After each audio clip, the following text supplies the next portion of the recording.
आप लोगों को स्क्रीन दिख रही है सभी लोगों को? Yes sir.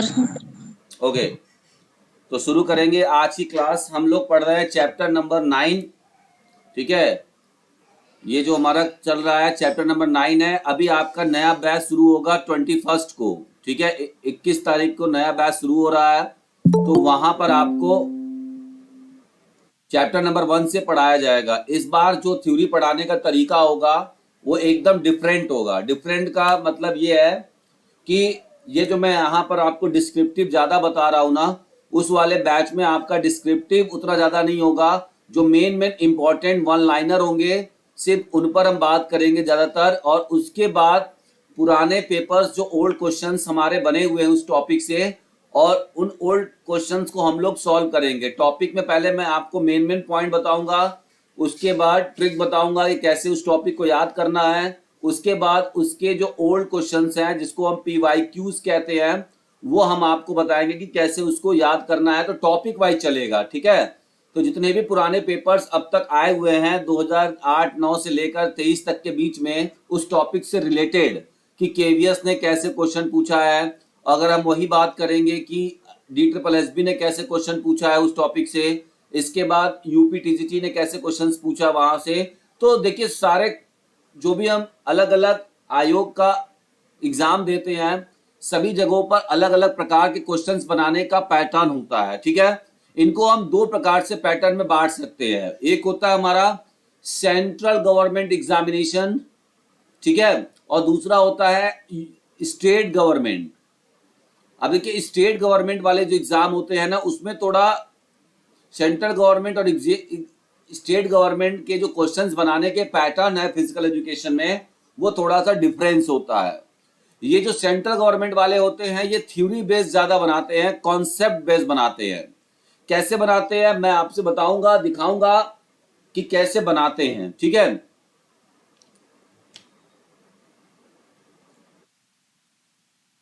चलिए तो शुरू करेंगे हम लोग।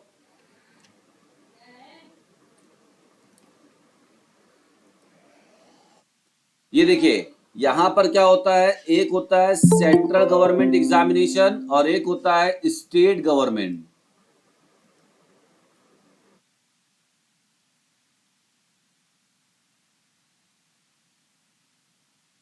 ठीक है, एक होता है आपका सेंट्रल गवर्नमेंट और एक होता है स्टेट गवर्नमेंट।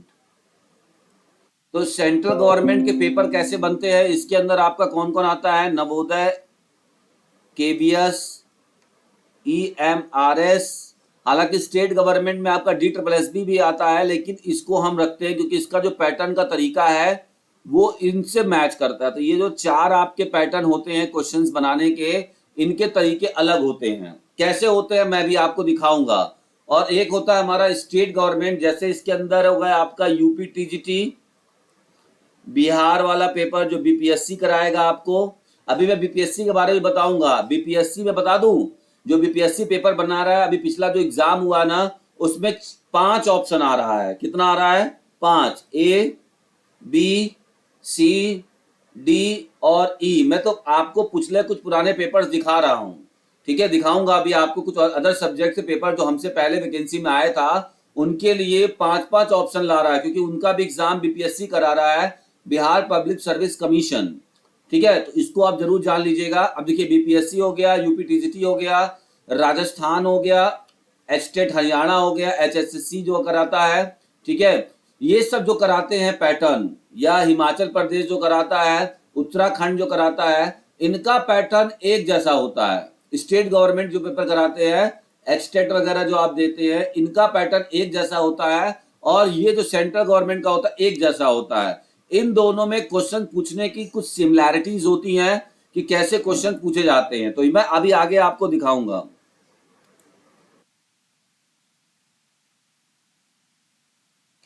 चलिए तो शुरू करेंगे हम लोग आज। कैंपिंग, लास्ट टाइम में हम लोगों ने पढ़ा था रिक्रिएशन। ठीक है, तो रिक्रिएशन क्या होता है इसको हम लोगों ने पढ़ लिया है। अब हम लोग आज कैंपिंग के बारे में पढ़ेंगे। चैप्टर नंबर 9 है हमारा। जो पहला चैप्टर शुरू होगा वो 21 तारीख से स्टार्ट होगा, जो कि मैंने आपको बताया। मैं थ्योरी के साथ साथ आपको बताता चलूंगा कि अगर यही क्वेश्चंस KVS से पूछेगा इस टॉपिक से तो कैसे पूछेगा, और अगर यही क्वेश्चन यूपी टीजीटी वाला बनाता है या यूपी एलटी वाले बनाते हैं तो कैसे बनाएंगे, ठीक है। इन सबके पैटर्न को समझना बहुत जरूरी है, क्योंकि जब तक पैटर्न नहीं पकड़ेंगे तब तक आपकी तैयारी अच्छी नहीं होगी।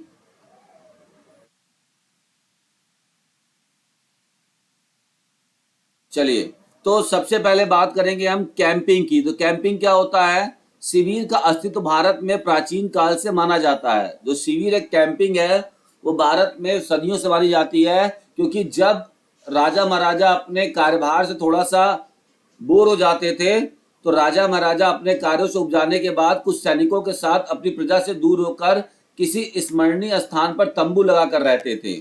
यह शिविर एक सप्ताह का भी होता था या मासिक भी होता था। आपने देखा होगा किसी भी प्रकार की सेना में शिविर जैसा जीवन ही सिखाया जाता है। शिविर शब्द का सही मतलब होता है प्रकृति की गोद में, द लैप ऑफ नेचर। इस बात का याद रखिएगा, ठीक है, इस बात का याद रखिएगा। शिविर का मतलब क्या होता है? द लैप ऑफ नेचर, यानी प्रकृति की गोद में, ठीक है। ये जरूर आपसे पूछा जाता है कि शिविर का मतलब क्या होता है, तो शिविर का मतलब होता है प्रकृति की गोद में। याद रखिएगा, ये वाला पॉइंट आपको याद रखना है, तो कहीं भी आप देखिएगा। इसके बाद शिविर की कुछ परिभाषाएं दी हुई हैं। Camp is a means to study nature and develop social qualities. Camp का मतलब क्या होता है? जिसमें हम नेचर के बारे में जानते हैं और कुछ सोशल क्वालिटीज को सीखते हैं, ठीक है। आगे बात कर लेते हैं। अब आपका कैंप शिविर को आयोजित करने की योजना इस प्रकार होनी चाहिए। अगर हम कोई शिविर की योजना बनाते हैं तो देखिए यूजीसी नेट वगैरह में जो जो एग्जाम देते हैं तो उसमें पूछा जाता है कि पहले क्या होना चाहिए, दूसरे पर क्या होना, सीक्वेंस को अरेंज करने वाला। आपने क्वेश्चंस देखा होगा कि हाउ टू सीक्वेंस अरेंज, ठीक है। तो पहले क्या होना चाहिए कि डिसाइड ये होता है कि कैंप का ड्यूरेशन कितना है, suitable place, size of place, location of environment, safety of students, camp leadership, setting up tent and complete arrangement of food and water. अब बात करते हैं प्रिंसिपल्स ऑफ कैंपिंग ऑर्गेनाइजेशन, यानी कि जब हम कैंप को ऑर्गेनाइज करेंगे तो हमें कुछ सिद्धांतों पर ध्यान देना होगा, ठीक है।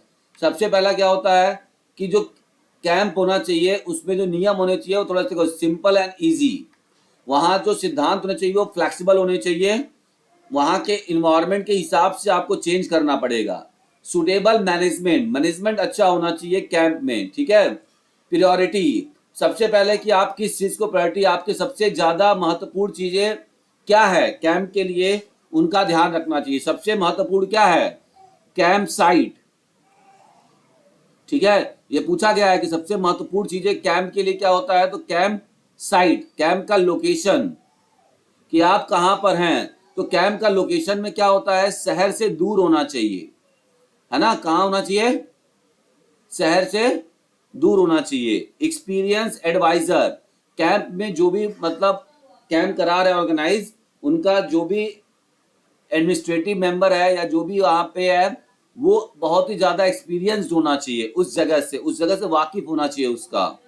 नेक्स्ट है वर्क डिवीजन, कार्यों को बांटना चाहिए, है ना। To teach various social skills, camp का मेन उद्देश्य क्या होता है?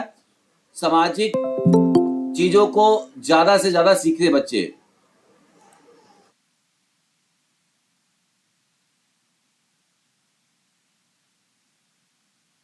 चलिए, अब हम बात करते हैं टाइप्स ऑफ कैंपिंग की, ठीक है। तो टाइप्स ऑफ कैंपिंग में आपको क्या ध्यान देना है कि कितने प्रकार की कैंपिंग हो सकती है। तो देखिए डिफरेंट बेसिस पर अलग अलग प्रकार की कैंपिंग होती है। जैसे सबसे पहला है on the basis of duration. अगर हम अवधि के आधार पर देखें तो 1 दिन का भी कैंप होता है, 3 दिन का भी कैंप होता है, वीकली कैंप भी होता है, मंथली होता है, हाफ ईयरली होता है और एनुअल कैंपिंग भी होता है, ठीक है। अगर हम बात करें खेलों के आधार पर, on the basis of sports, अगर स्पोर्ट्स के आधार पर अगर खेलों वाला बात की जाए तो समर कोचिंग कैंप होता है, नेशनल गेम्स कोचिंग कैंप होता है, इंटरनेशनल गेम्स कोचिंग कैंप होता है। खेलों के आधार पर अगर गेम को कैंप को बांटा जाए तो इतने प्रकार के आपके कैंप हो सकते हैं। नेक्स्ट है on the basis of different ideology, विभिन्न विचारधाराओं के हिसाब से अलग अलग भी कैंप होते हैं। जैसे रिलीजियस कैंप अलग होते हैं। रिलीजियस कैंप आप जान रहे होंगे, जैसे ओशो का चलता है और ब्रह्म कुमारी जी का चलता है। ये सब क्या है? है ना, रिलीजियस कैंप है। समझ में आ रही बात? एक होता है पॉलिटिकल कैंप, ठीक है, जो पॉलिटिक्स के लोग होते हैं, मतलब उन लोगों का कैंप होता है, उनकी ट्रेनिंग होती है। एक होता है आपका सोशल इकोनॉमिकल कैंप, ठीक है। अब इसके बाद होता है on the basis of different work areas. आप विभिन्न कार्य क्षेत्रों के आधार पर अलग अलग कैंप होते हैं, जैसे government camp, non government educational camp, industrial camp, physical training camp, recreation camp and yoga camp. तो शिविर का मतलब क्या है कि प्रकृति की गोद में और कुछ वहां पर सोशल स्किल्स को, नई स्किल को सीखने के लिए लगाया जाता है, अपने दिन भर के लाइफस्टाइल को चेंज करने के लिए on the basis of gender. अगर हम लोग लिंग के आधार पर बात करें तो 4 प्रकार का होता है, boys camp, girls camp, male और फीमेल, ठीक है।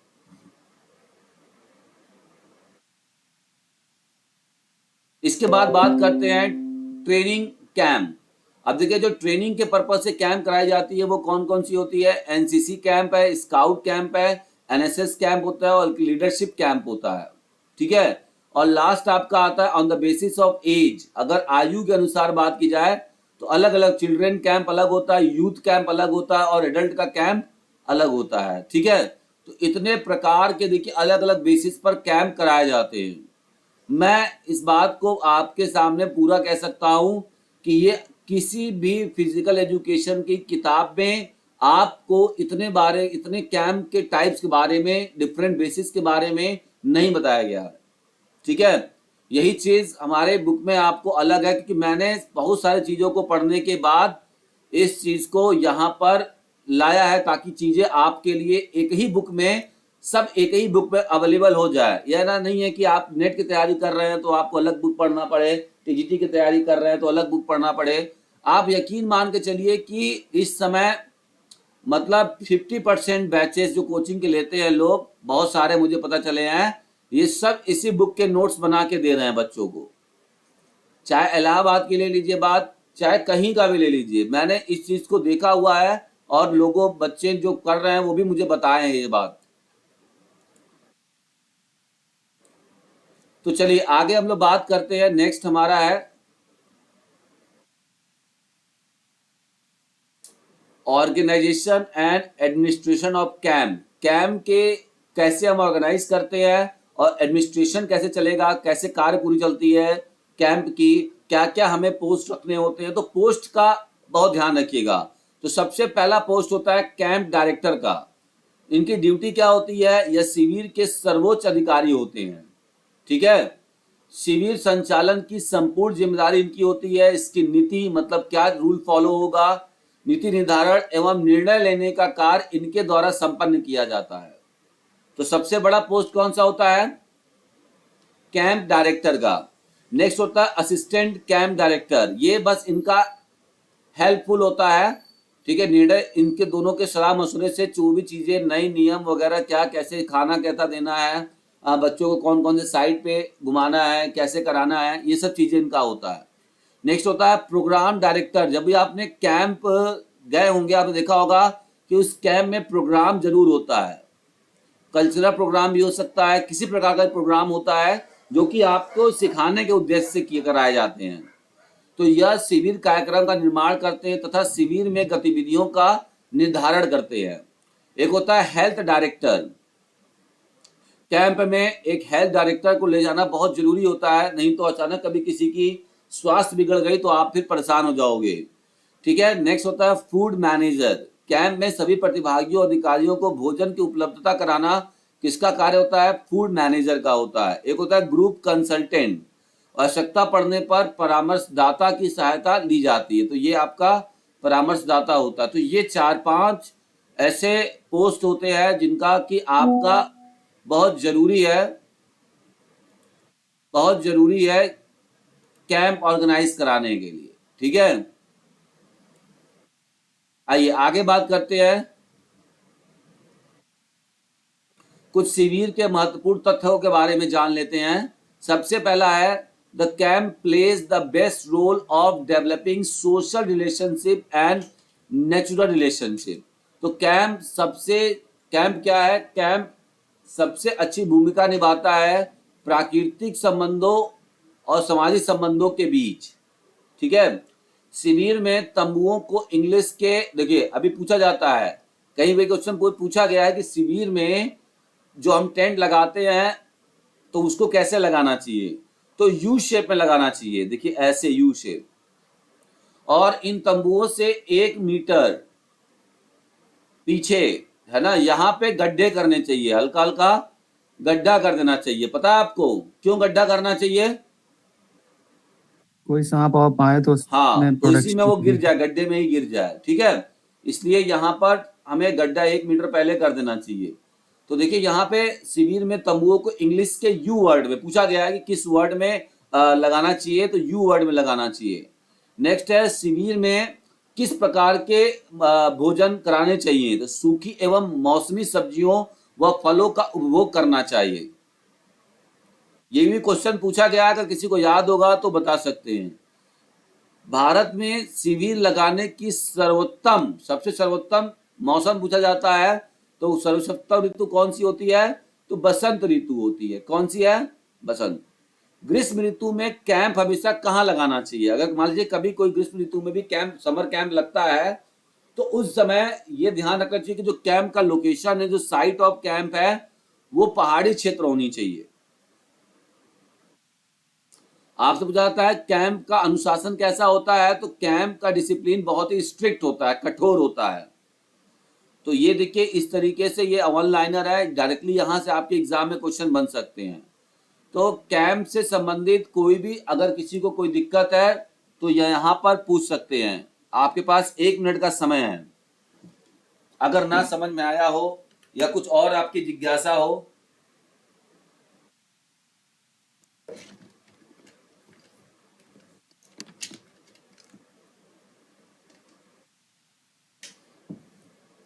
चलिए, इसका मतलब मैं समझ रहा हूं कि ये देखिए, हालांकि ये टॉपिक थोड़ा आसान होता है, लेकिन इनको पढ़ना बहुत जरूरी है, क्योंकि यहां से आपके एग्जाम में क्वेश्चंस आपने देखे होंगे। अच्छा, ज्यादातर ये क्वेश्चंस मैं आपको बता दूं कि जो आप स्टेट गवर्नमेंट के एग्जाम्स देते हैं वहां से क्वेश्चन यहां से आना है। एक क्वेश्चन कैंप से, एक क्वेश्चन रिक्रिएशन से आ सकता है, उसके टाइप से आए चाहे कैसे आए, ये आपके ऊपर डिपेंड करता है, मतलब एग्जामिनर के ऊपर। लेकिन एक क्वेश्चन आपको देखने को मिलेंगे, 1 से 2 क्वेश्चन। क्या आपने अपने परीक्षा में जो स्टेट लेवल का दिया है, आपने केवीएस में जल्दी इस कैंप से क्वेश्चन नहीं देखा होगा, नवोदय में जल्दी नहीं देखा होगा। लेकिन जैसे यूपी टीजीटी है और राजस्थान है, ठीक है, एचटेट है, यूके है, उत्तराखंड, एलटी, इन सब जगहों पे आपने देखा होगा। सही कह रहा हूं मैं? जी सर। हाँ, तो ये चीज आप ध्यान रखिएगा।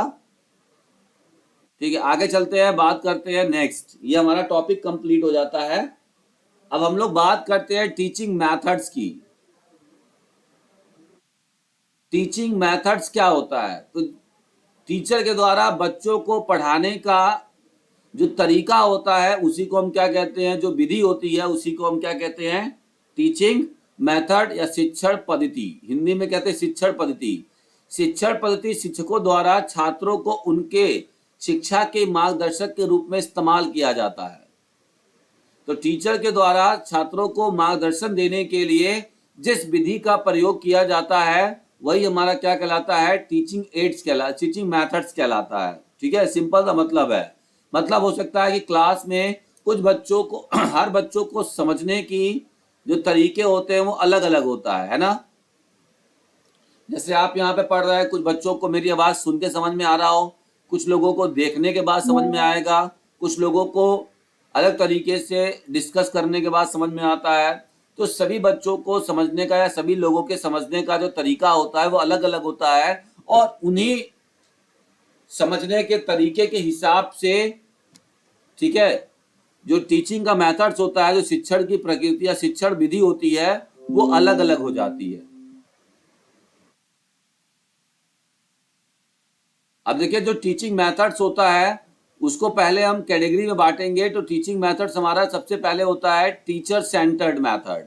मतलब इसमें जो मुख्य भूमिका निभाता है वो टीचर का होता है। ये आप पढ़ लीजिए। अगर आप EMRS भी देने जा रहे हैं, KVS भी देने जा रहे हैं, तो जो टीचिंग एप्टीट्यूड वाले क्वेश्चंस आते हैं आपके, वहां पे ये काम करेगा। जहां भी आपके सिलेबस में टीचिंग एप्टीट्यूड रखा है वहां पे पूछेगा टीचिंग मेथड से क्वेश्चन, ये निश्चित है। BPSC वाले एग्जाम में भी अभी तो इसका वाला नहीं आया है, मेन टारगेट वाला, तो यहाँ भी आपसे पूछ सकता है। मैं आपको एक काम करूंगा, क्योंकि अभी पीछे BPSC ने कुछ पेपर वो कराए हुए हैं, तो उनके सिलेबस, फर्स्ट पेपर का सिलेबस निकाल के अभी से आप पढ़ना शुरू कर दीजिए, क्योंकि जहां तक इसको लग रहा है कि नवंबर में आपका एग्जाम भी करा देंगे ये, और चुनाव से पहले आपकी ड्यूटी भी अपॉइंट कर देंगे, है ना।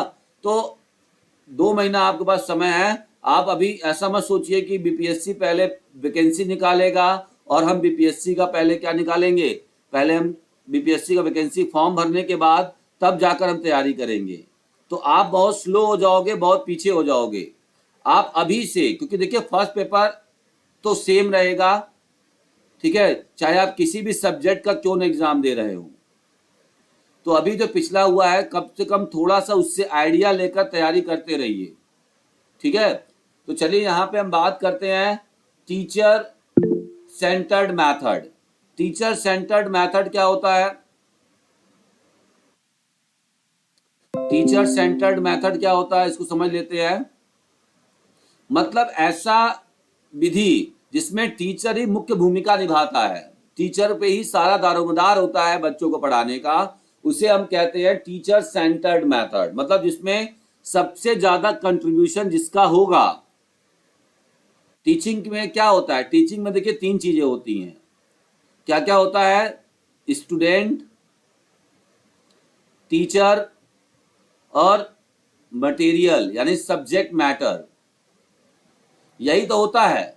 अब इसमें किसके ऊपर, कौन सी विधि के अनुसार अलग अलग होता है? देखो, तो सबसे पहला टीचर सेंटर्ड है, तो मेन फोकस टीचर पे रहेगा, ठीक है। तो टीचर सेंटर्ड मेथड, कभी कभी आपके एग्जाम में ये क्वेश्चन पूछा जा सकता है कि इनमें से कौन सा, देखिए अगर ये क्वेश्चन पूछेगा BPSC में, अगर यहाँ पे टीचिंग एप्टीट्यूड दिया है, क्वेश्चन कैसा बनेगा? क्वेश्चन ऐसे बनेगा कि इनमें से कौन सा टीचर सेंटर्ड मेथड नहीं है, ठीक है। ऑप्शन दे दिया A, B, ठीक है, यहां दे दिया C और इधर दे दिया D। अब आपसे पूछेगा इसमें से कौन सा टीचर सेंटर्ड मेथड नहीं है, तो आपको याद है कि देखिए यहां पर आपको बताना चाहिए कि कौन सा, अभी मैं बताऊंगा आपको। तो C वाला ऑप्शन नहीं है। देखिए लेक्चर मेथड, लेक्चर मेथड मतलब क्या होता है? ये प्योरली टीचर पर, इसको हम पुराना मेथड भी कहते हैं, चॉक एंड टॉक मेथड भी कहते हैं। याद रखिएगा, कभी कभी पूछा जाता है कि चॉक एंड टॉक मेथड क्या होता है। इसमें जो टीचर आता है वो डायरेक्टली टॉपिक पर एक्सप्लेन करना, लेक्चर देना शुरू करता है, कोई डिस्कशन नहीं होता है इसमें, और सबसे पुराना होता है ये मेथड है ये। नेक्स्ट होता है डेमोन्स्ट्रेशन मेथड। फिजिकल एजुकेशन में सबसे प्रभावी मेथड माना जाता है डेमोन्स्ट्रेशन, यानी हमें जब भी किसी बच्चे को कोई स्किल सिखाना है, और जब तक उस स्किल को हम पूरा करके नहीं दिखाएंगे बच्चे को, तो क्या बच्चा सीख पाएगा? तो डेमोन्स्ट्रेशन मेथड का बहुत ज्यादा इस्तेमाल होता है आपके किसमें? फिजिकल एजुकेशन में। बायोग्राफिकल मेथड, हिस्टोरिकल मेथड और टीम टीचिंग। टीम टीचिंग मतलब क्या होता है पता है? बता दूं आपको, जो लोग UGC नेट में देंगे उनसे पूछा जाता है कि टीम टीचिंग मेथड क्या होता है, क्योंकि टीचिंग एप्टीट्यूड आपका UGC नेट में है। तो ये एक मेथड है टीम टीचिंग, जैसे एक ही सब्जेक्ट को, आपका जैसे सब्जेक्ट है, मान लीजिए कि आपने BPED किया है, और BPED में आपके फर्स्ट सेमेस्टर में 4 पेपर है। पहला पेपर आपका हो जाएगा principle of history and foundation and principle of physical education, है ना। दूसरा हो गया एनाटॉमी एंड फिजियोलॉजी। तीसरा आपका हो गया स्पोर्ट्स मैनेजमेंट या coaching and officiating in sports. तो अब क्या हो गया कि मान लीजिए कि एक एनाटॉमी फिजियोलॉजी वाला चैप्टर है, अब इसको कोई एक सिंगल टीचर कोर्स ना पढ़ाकर इसमें 2 या 3 टीचर आपको पढ़ाएं। जैसे एनाटॉमी वाला पार्ट कोई और पढ़ा है, और फिजियोलॉजी वाला पार्ट कोई और पढ़ा है ना, एक्सरसाइज फिजियोलॉजी वाला पार्ट कोई और पढ़ा है, तो इसको हम क्या कहेंगे? एक ही कोर्स को, मतलब एक ही आपका जो ये था सिलेबस, इसको 3 लोगों ने मिलकर पढ़ाया, 3 टीचर ने मिलकर पढ़ाया, 2 टीचर ने मिलकर, एक से अधिक रहेगा तो वो सब आपका टीम टीचिंग हो जाएगा। क्या हो जाएगा? Team teaching. समझ गए बात?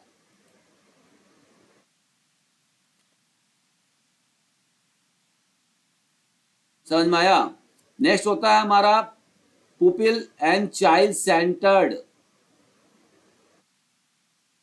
ठीक है, pupil and child centred method. तो पुपिल सेंटर्ड और चाइल्ड सेंटर्ड मेथड क्या होता है? जिसमें बच्चों को सिखाने के पर्पज से विधि का प्रयोग किया जाता है, मतलब मेन बच्चा सीखे। उस विधि में चीजें किस पर घूमेंगी? बच्चे के इर्द गिर्द की, मतलब ऐसा कुछ करा जाए, ऐसा मेथड अपनाया जाए पढ़ाने का जिसमें बच्चा सीखे। एक होता है लेबोरेटरी मेथड, जिससे बच्चा एक्सपेरिमेंट करके खुद सीखता है, क्योंकि जितना ज्यादा एक्सपेरिमेंट करेंगे वो सीखेंगे आप। फिजिकल एजुकेशन में इसी को हम प्रैक्टिस मेथड कहते हैं। ठीक है। नेक्स्ट होता है ह्यूरिस्टिक मेथड। एक होता है प्रोजेक्ट मेथड, बच्चे को हमने प्रोजेक्ट दिया, बच्चा जब उस प्रोजेक्ट से अलग अलग इंफॉर्मेशन को कलेक्ट करेगा तो वो सीखेगा। एक होता है असाइनमेंट मेथड और एक होता है डिस्कशन मेथड। तो ये सारे आपके पुपिल सेंटर्ड मेथड है। एक होता है पुपिल सेंटर्ड, पुपिल मतलब वही आपका बच्चा हो गया, और सोशलाइजेशन क्लासरूम, क्लासरूम में सीखेगा और सोशलाइजेशन प्रोसेस बढ़ेगा। Seminar, symposium, workshop and panel discussion. यह आपका पूछा जाता होगा, आप देखे होंगे अगर नेट का एग्जाम दिए होंगे कि सेमिनार, सिंपोजियम, वर्कशॉप में क्या डिफरेंट है।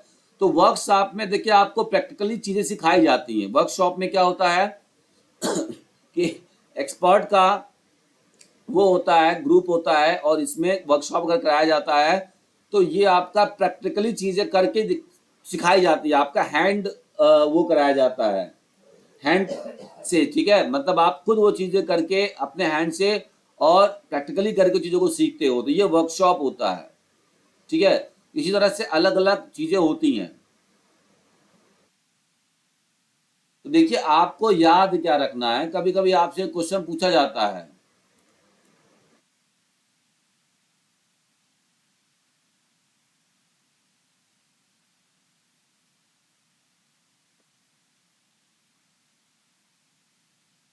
List of different teaching methods. अब डिफरेंट टीचिंग मेथड्स सिखाने के बच्चों के अलग अलग मेथड, अलग अलग तरीके होते हैं। इसमें देखिए मैंने इधर बता दिया है कि कौन कौन सा मेथड होता है और उसको हम किस नाम से जानते हैं, किसने उसको डेवलप किया था, उसका एक्सप्लेनेशन क्या है, और उसका इंग्लिश में इधर है और हिंदी में इधर है। ठीक है, तो इस चीज को एक बार ये लिस्टिंग जरूर याद कर लीजिएगा। जो भी मैंने इस तरह से टेबल बनाकर आपको दिया है अपनी बुक में, है ना, उस बुक में जितने भी टेबल है सारे टेबल आपको याद होने चाहिए। नहीं तो कम से कम उसका ट्रिक बनाकर उसको याद रखना है आपको। एग्जाम में आपके क्वेश्चन यहीं से आएंगे, इस टॉपिक अगर पूछा जाएगा क्वेश्चन तो सबसे पहला है इंडक्टिव एंड डिडक्टिव मेथड। ठीक है, विशिष्ट से सामान्य की ओर। विशिष्ट से सामान्य की ओर मतलब क्या है? देखिए इसका मतलब ये समझिएगा कि कोई एक ऐसी दवा है, पार्टिकुलर एक विशेष दवा है, और ये दवा सब में काम करती है। सर्दी में भी काम कर रही है, बुखार में भी कार्य कर रही है ना, और खांसी में भी कार्य कर रही है। तो इसको हम क्या कहेंगे? जब विशिष्ट एक दवा है आपके पास और उससे क्या हो रहा है, ठीक है, उससे आपका सारा चीज काम हो रहा है, तो यहां हो जाएगा आपका पार्टिकुलर टू जनरल। ठीक है, पीजीआई याद रखिएगा एक वर्ड, पीजीआई। पीजीआई का मतलब पार्टिकुलर टू जनरल, इसको हम क्या कहेंगे? आई का मतलब इंडक्टिव हो जाएगा इस तरीके से। या फिर आप एक वर्ड और याद कर सकते हैं, पिग।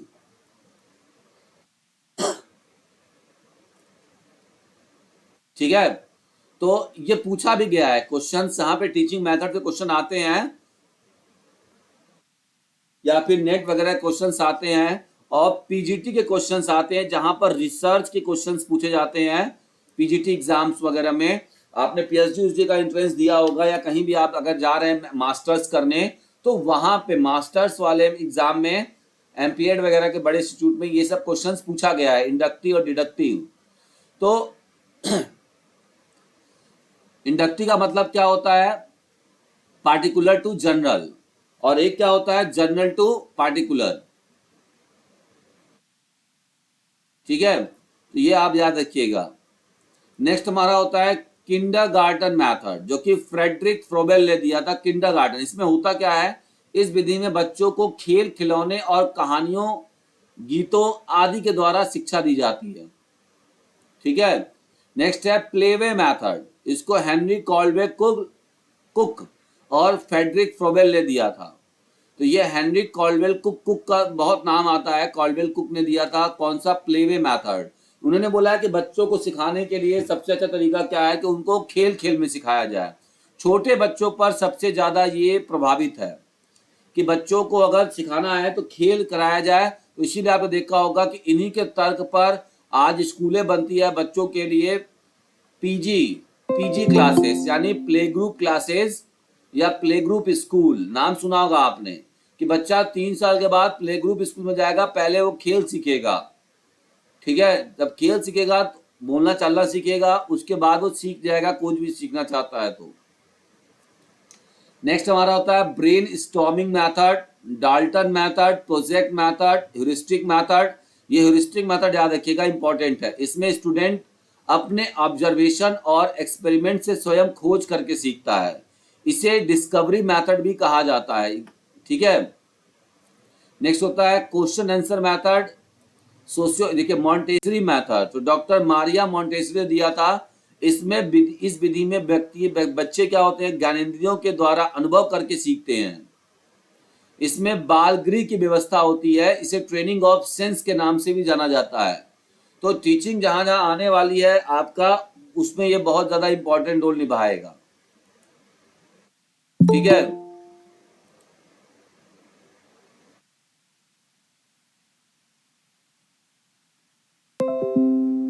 ये आपका टीचिंग मेथड था जो कि आपको याद रखना है। कुछ हम फिजिकल एजुकेशन में टीचिंग मेथड सीखेंगे, जानेंगे कि सबसे बढ़िया कौन कौन सा होता है। तो लेक्चर मेथड होता है, डेमोन्स्ट्रेशन मेथड होता है और डिस्कशन मेथड होता है। और किसी को अगर स्किल सिखाना है तो होल पार्ट होल मेथड होता है। याद रखिएगा, होल पार्ट होल मेथड होता है। आपको याद होगा कि यूपीएलटी का जो पेपर हुआ था 2018 वाला, उसमें पूछा था कि जैवलिन सिखाने के लिए कौन सा मेथड का यूज करेंगे। ठीक है। अगर हमको ड्रिल सिखाना है तो कौन सा मेथड का यूज करेंगे टीचिंग का फिजिकल एजुकेशन में। समझ में आ रही बात आपको। तो होल मेथड यानी पूरा, एक बार बताएंगे। होल पार्ट होल का मतलब होता है कि पूर्ण अंश पूर्ण विधि। पूर्ण मतलब कि पहले हम पूरा उसको करके दिखाएंगे, फिर उसी स्किल्स को हम कई सारे छोटे छोटे पार्ट्स में डिवाइड करेंगे, 1 2 3 4। अब देखा होगा कोई भी स्किल्स आपको जब सिखाया जाता था पहले, तो उसके 4 पार्ट बनाए जाते, 4 भाग बनाए जाते थे। उसके बाद जब आप चारों को सीख लेते थे तो चारों पार्ट को बोला जाता था कि मर्ज कर दीजिए। चारों पार्ट को क्या बोला जाता था कि आप इसको मर्ज कर दीजिए, तब आप अच्छा सीख पाएंगे। तो फिजिकल एजुकेशन में स्किल सिखाने के लिए सबसे इंपॉर्टेंट जो टीचिंग मेथड यूज होता है वो होता है होल पार्ट होल मेथड, और एक होता है स्किल्स को शो करने के लिए डेमोन्स्ट्रेशन मेथड। ठीक है। और गति कराने के लिए, बच्चों से एक्सरसाइज कराने के लिए, ड्रिल्स कराने के लिए, कैलेस्थेनिक एक्सरसाइज कराने के लिए कौन सा यूज होता है, कमांड मेथड यूज होता है। कौन सा, कमांड मेथड। याद रखिएगा, ये सिर्फ फिजिकल एजुकेशन में सबसे ज्यादा इस्तेमाल किया जाता है। अब हम बात करते हैं टाइप्स ऑफ टीचिंग एड्स।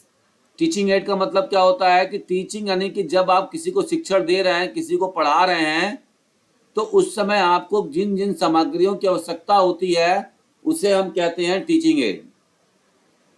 समझ में आ रही बात कि जब हम पढ़ाते हैं किसी को तो पढ़ाने के लिए कौन कौन सा आपके साथ आएगा आपको ये पता होना चाहिए। अब देखिए, यही क्वेश्चंस अगर आपसे पूछेगा, मान लीजिए उसको पूछना है होल पार्ट होल मेथड, तो पूछेगा to teach complete skills in this method it is divided into several parts, it has been important contribution in physical education, है ना। is called, अब यहां पर लिख दिया is called। अब बताइए, यहां पर दे दिया आपका whole part whole method, command method, discussion method, lecture method. तो इस तरीके से देखिए ये क्वेश्चंस बनाते हैं कौन, केवीएस, नवोदय और DSSB। जब भी मैं बोलूंगा इन चारों पांचों को आप साथ में रख लीजिएगा। मैं बोलूंगा सीधे सेंट्रल लेवल एग्जाम, तो जो भी सेंट्रल लेवल एग्जाम कराते हैं फिजिकल एजुकेशन का, वो ऐसे ही क्वेश्चंस आपने देखे होंगे। टीचिंग एड्स का मतलब मैंने भी आपको बताया कि जब हमें किसी को पढ़ाना होता है तो पढ़ाने के लिए हम जिस मटेरियल का इस्तेमाल करते हैं वही हमारा क्या होता है, टीचिंग एड होता है, टीचिंग सहायक सामग्री होती है, उसी को हम सहायक सामग्री कहते हैं। अब देखिए, ये सहायक सामग्री जो होती है पढ़ाने का, उनके 3 अलग अलग भाग होते हैं। एक होता है सिर्फ दिखाकर पढ़ाने वाला सहायक सामग्री, मतलब आपने बच्चों को पढ़ा रहे हैं तो आप सिर्फ दिखा रहे हैं बच्चों को, ठीक है। जैसे एक्चुअल मटेरियल, जैसे आपने बच्चों को क्या पढ़ाया, आपने बच्चों को पढ़ाया, मान लीजिए आप बच्चों को जियोग्राफी पढ़ा रहे हैं और जियोग्राफी में वर्ल्ड मैप या बताना चाह रहे हैं कि भारत में गंगा नदी कहाँ कहाँ से किन राज्यों से होकर गुजर रही है, तो आपने क्या किया, मैप का इस्तेमाल किया।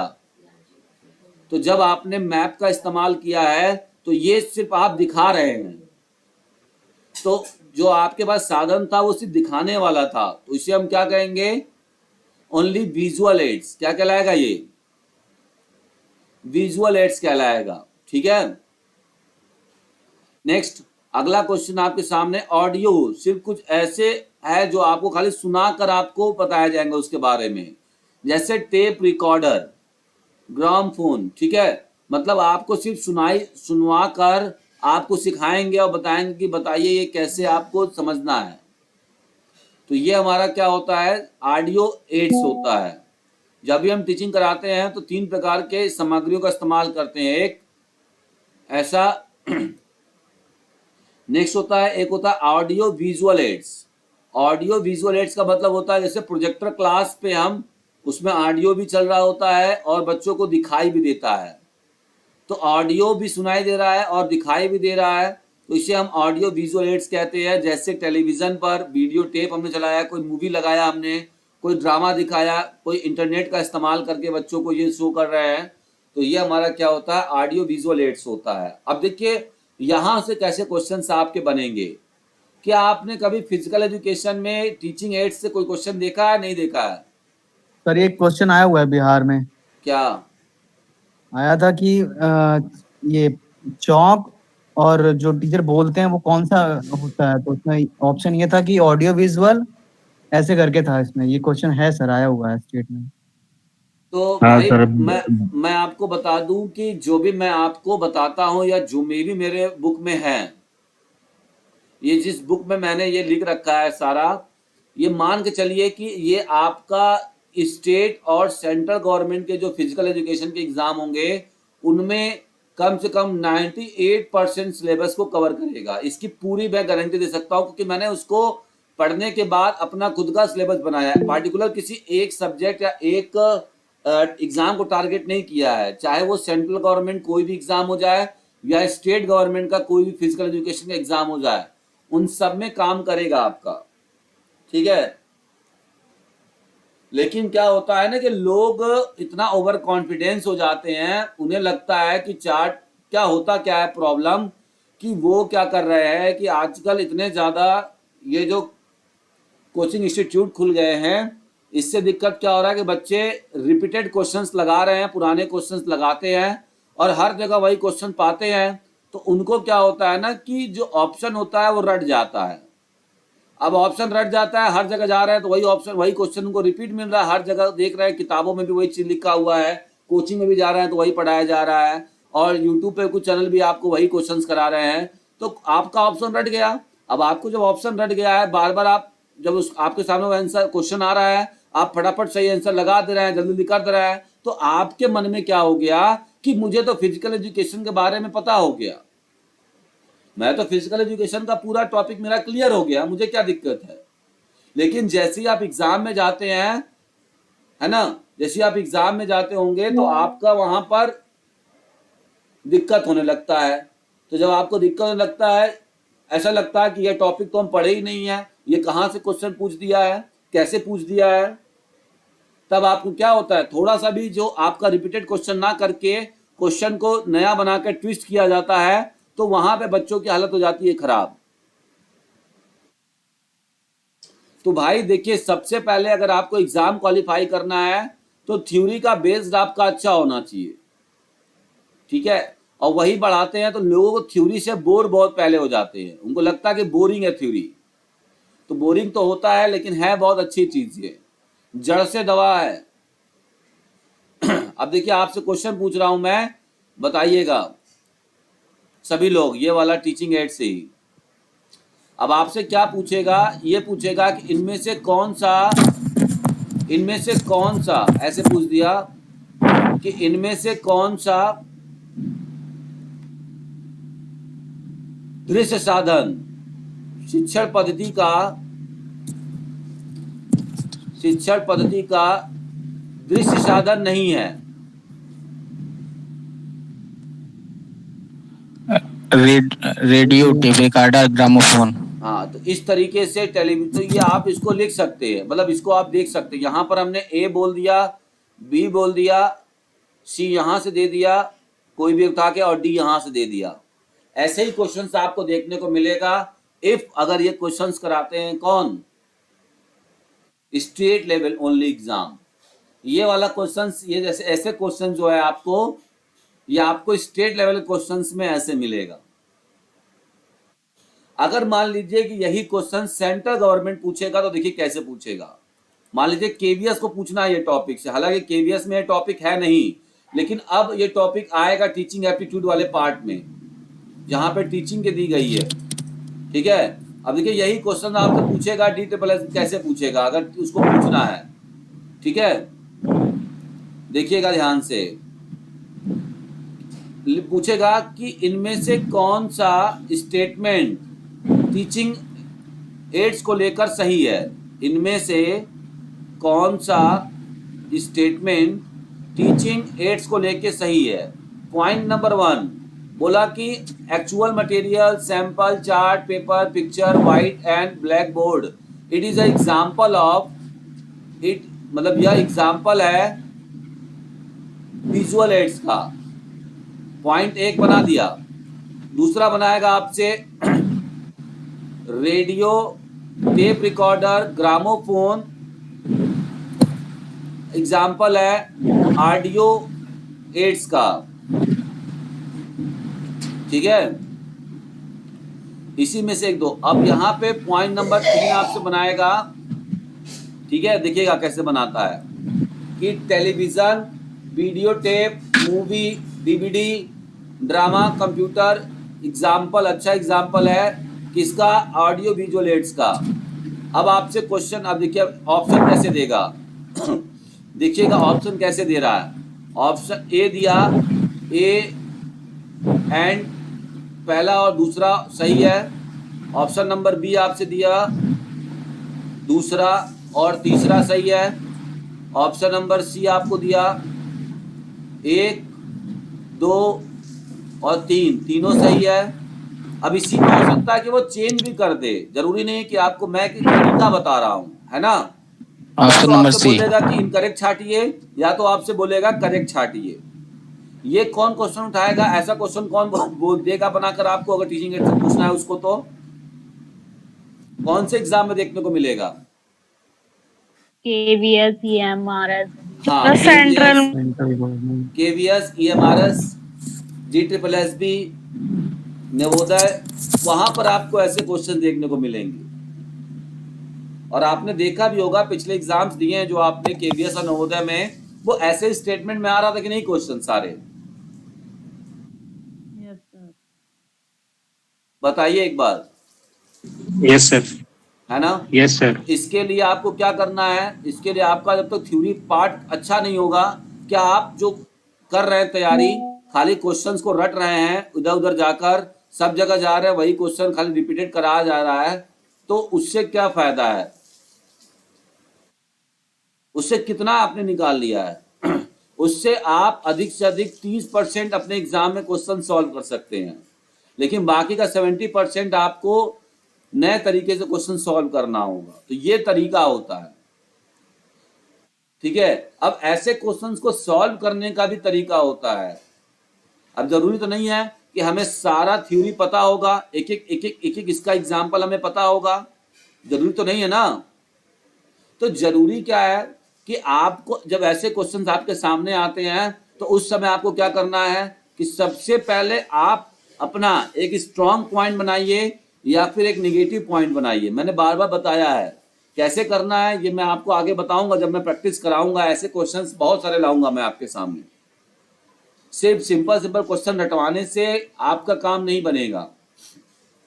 चलिए, तो इसको आप समझ लीजिए कि क्या क्या होता है विजुअल एड्स, ऑडियो एड्स और ऑडियो विजुअल एड्स दोनों। ठीक है, आगे बढ़ते हैं हम नेक्स्ट की तरफ चलते हैं। अगला टॉपिक हमारा क्या है, लेसन प्लान फिजिकल एजुकेशन में। अब बताइए, किसी बुक में आपने लेसन प्लान पढ़ा है?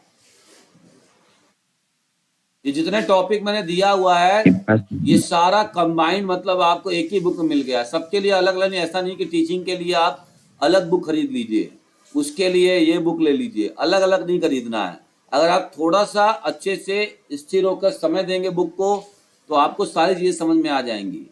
तो लेसन प्लान लेसन प्लान क्या होता है? जब भी हम किसी बच्चे को सिखाने जाते हैं, है ना, कुछ बताने जाते हैं या उसको शिक्षा देने जाते हैं, उसी शिक्षा को हमें क्लास में कैसे प्रेजेंट करना है, इसी चीज को हम जब एक क्रम अनुसार, एक नियम अनुसार, एक सैद्धांतिक रूप में बना कर जाते हैं, इसी सिद्धांत के रूप को जो हम बना कर गए हैं एक लिखित फॉर्मेट पर, तो उसी को हम क्या कहते हैं, लेसन प्लान कहते हैं। समझ में आया? जब हम किसी बच्चे को क्या कर रहे थे, आपने भी बीपीएड में लिया होगा, एमपीएड में भी टीचिंग लिया होगा। तो लेसन प्लान का मतलब क्या होता है, जब भी हम किसी बच्चे को पढ़ाने जाते हैं उससे पहले, या हमको स्किल भी जरूरी कि पढ़ाने के लिए आपने स्किल सिखाने के लिए भी लेसन प्लान बनाए होंगे, आपने पीटी भी सिखाने के लिए। अब हमारे पास दो प्रकार के लेसन प्लान फिजिकल में होते हैं। कौन कौन से? जनरल लेसन प्लान और एक होता है स्पेसिफिक लेसन प्लान। यही तो होते हैं कि कुछ और होता है? यही होता है जी सर। सर यही होता है। जी, जनरल लेसन प्लान में क्या होता है? जनरल लेसन प्लान में क्या होता है? ये सर पीटी टाइप का जनरल चीज। हाँ, सामान्य होता है। इसमें पीटी होती है। गुड। अच्छा, पीटी कराने के बाद इसमें गेम कौन सा होता है?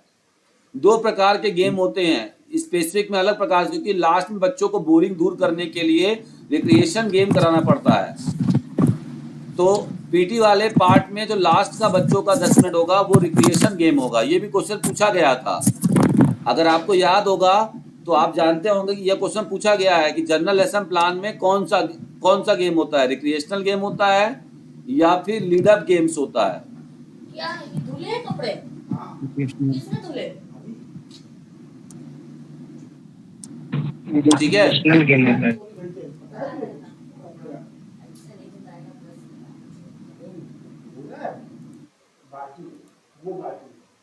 यार तुम लोग मजाक समझ रही हो क्या?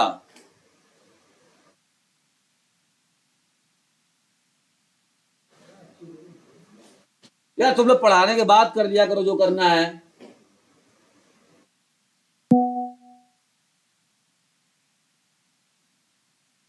चलिए, तो ये समझ में आ रहा है रिक्रिएशन गेम किसमें होता है? Recreation game general lesson plan का भाग होता है। ये क्वेश्चन कभी किसी ने देखा नहीं देखा, ये बताइए? आया हुआ क्वेश्चन है ये एग्जाम में।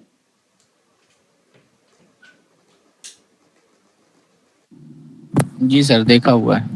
तो जनरल लेसन प्लान का कौन सा पूछता है कि जनरल लेसन प्लान का भाग कौन सा है?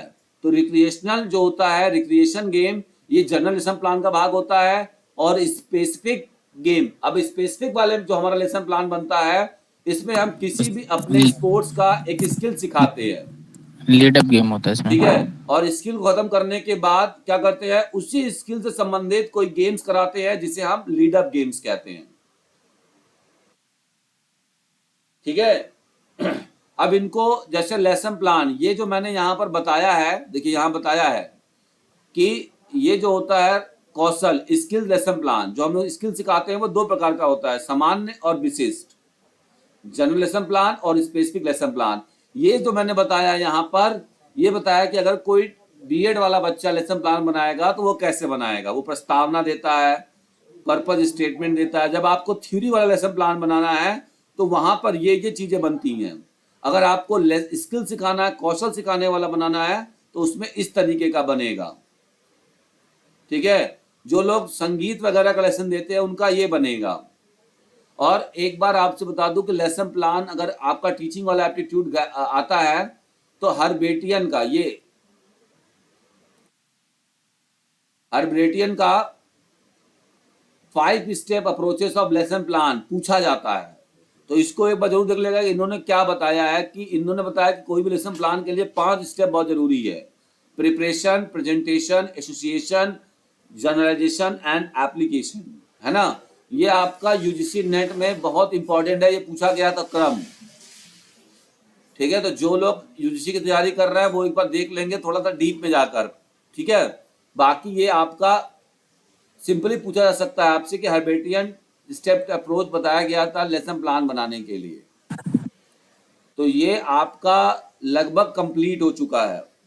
किसी को कोई प्रकार की किसी प्रकार की समस्या, देखिए मैं आपको बता रहा हूं, आपने भी ये देखा होगा, बहुत सारे आपने यूट्यूब देखे होंगे चैनल जो फिजिकल पढ़ा रहे हैं, बहुत सारे कोचिंग क्लासेस भी देखे होंगे, लेकिन ये टॉपिक जो मैं कवर करता हूं, ये टॉपिक के बारे में जो मैंने बताया हुआ यहाँ पर, ये टॉपिक कोई नहीं टच करता है।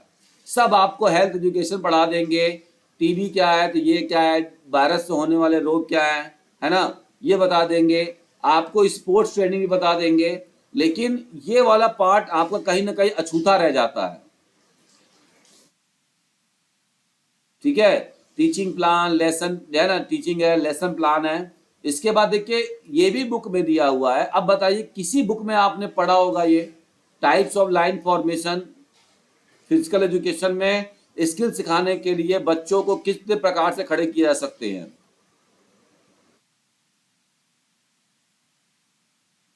है ना।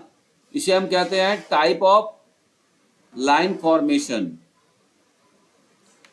चलिए, तो यह हमारा होता है सबसे पहला लाइन फॉर्मेशन होता है सिंपल पंक्ति संरचना। विद्यार्थियों को एक ही कतार में जब हम खड़ा कर देते हैं इस तरीके से, आपने भी देखा होगा जब आप स्किल्स वगैरह सिखाते होंगे या आपने क्लास लिया होगा, तो यहाँ पर आप हो जाते हैं स्टूडेंट कोच और यहाँ पर हो जाता है सारे बच्चे। तो इसे हम क्या कहते हैं, सेमी सर्कल।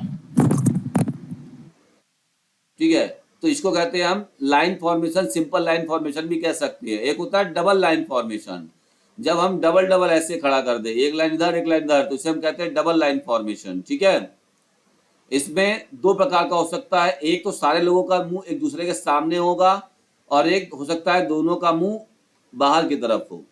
तो ये हमारा इसके दो कैटेगरी बन सकते हैं। एक होता है फाइल फॉर्मेशन। फाइल फॉर्मेशन में क्या होता है कि हम सीधे खड़े हो जाते हैं। देखिए इसमें हमारा फेस ऐसे है। फाइल फॉर्मेशन में क्या होता है, जैसे आपने ऐसे समझिएगा कि कोई आपने फाइल बना रखी है। मान लीजिए कोई आपके पास डॉक्यूमेंट की फाइल है, आपने फाइल में क्या चीज रखा है कि पेजेस जो रखे हैं, एक पेज के पीछे अलग पेज, फिर एक पेज के पीछे अलग, फिर एक पेज, फिर एक पेज, तो एक के पीछे एक पेज है ना। तो जब इस तरह का फॉर्मेशन बनाते हैं, देखिए एक के पीछे ये, एक के पीछे ये, एक के पीछे ये, तो इसे हम कहते हैं, इसे हम क्या कहते हैं, फाइल फॉर्मेशन। File formation. ठीक है, ये थोड़ा सा कुछ लोगों को लगेगा कि बोरिंग टॉपिक सर पढ़ा रहे हैं। मैं आपको बता दूं कि समझना बहुत जरूरी है। हर एक पॉइंट्स को जहां पर लोग ध्यान नहीं देते हैं, ये पढ़ना जरूरी होता है। ठीक है, नेक्स्ट हमारा क्या होता है, अनस्ट्रक्चर्ड फॉर्मेशन। अनस्ट्रक्चर्ड फॉर्मेशन में क्या होता है कि जब भी क्लास में कभी कभी देखा होगा कि सब अपना अपना प्रैक्टिस करते रहते हैं, तो कोच यहाँ पे खड़े होकर बोलता है get up everyone, get up. Get up करने के बाद फिर वहीं से इंफॉर्मेशन देना शुरू करता है, बोलता है जो बच्चा जहां खड़ा है बस वहीं से सुनता रहे मेरे बात। तो इस तरह के फॉर्मेशन को हम अनस्ट्रक्चर्ड कहते हैं। ठीक है, इनके अलावा होता है फ्री फॉर्मेशन। फ्री फॉर्मेशन में भी बच्चा कोई कहीं भी खड़ा हो सकता है, इसके लिए कोई भी सीक्वेंस या कोई भी क्रम नहीं बना होता है।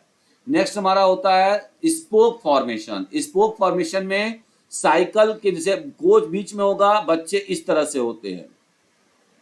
ये हमारा क्या होता है, आप देखा होगा साइकिल का रिंग ये इस तरह से है और आपका स्पोक फॉर्मेशन है ये। नेक्स्ट होता है हमारा क्या, सर्कल फॉर्मेशन। तो सर्कल फॉर्मेशन, कोच यहाँ पे खड़ा होके सर्कल फॉर्मेशन सब पे नजर रख सकता है, इसे हम कहते हैं सर्कल फॉर्मेशन। एक होता है हमारा सेमी सर्कल। सेमी सर्कल सबसे ज्यादा, अगर आपसे पूछा जाए कि स्किल सिखाने के लिए सबसे बढ़िया फॉर्मेशन कौन सा है लाइन का, तो सेमी सर्कल होता है। पूछा गया क्वेश्चन ये, कभी क्वेश्चन यहां से देखा है आप लोगों ने? देखा था सर, एनवीएस में ही पूछा गया था। हाँ, अगर हमें शॉर्टकट सिखाना होता है तो उसके लिए सबसे अच्छा, मतलब कोई भी स्किल सिखानी होती है उसके लिए सबसे अच्छा जो लाइन फॉर्मेशन है फिजिकल एजुकेशन में स्किल्स ओनली सिखाने के लिए, तो सेमी सर्कल का सबसे अच्छा एग्जाम्पल आप दे सकते हैं। ठीक,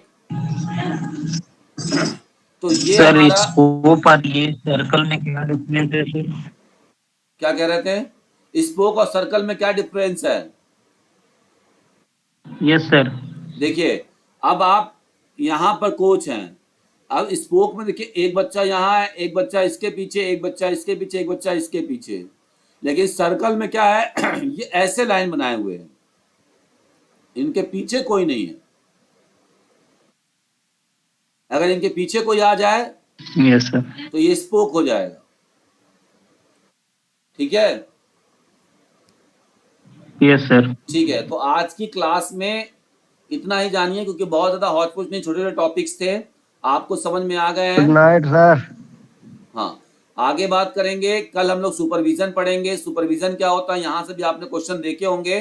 ज्यादातर ये जो टॉपिक पढ़ा रहा हूं ना मैं, ये ज्यादातर आपके आते हैं स्टेट गवर्नमेंट एग्जाम्स में, ज्यादातर सेंट्रल में यहाँ से कम टॉपिक आते हैं, लेकिन सेंट्रल में अगर सिलेबस में नवोदय में टीचिंग एप्टीट्यूड दे रखा है, केवीएस में टीचिंग दे रखा है, तो वहां से क्वेश्चन यहाँ बनने के चांस हैं। बाकी स्टेट गवर्नमेंट में एक एक क्वेश्चन हर टॉपिक से आपने देखे होंगे, सुपरविजन से टॉपिक देखा होगा, ठीक है। इसके बाद आपने टाइम टेबल से भी देखा होगा का क्वेश्चंस, इसके बाद आपने बजट से भी क्वेश्चन देखे होंगे, ठीक है। ये इंट्रामुरल एक्स्ट्रामुरल से तो हर बार टॉपिक से क्वेश्चन आता है, तो ये सारे इंपॉर्टेंट टॉपिक हैं। चलिए फिर मिलते हैं नेक्स्ट क्लास में।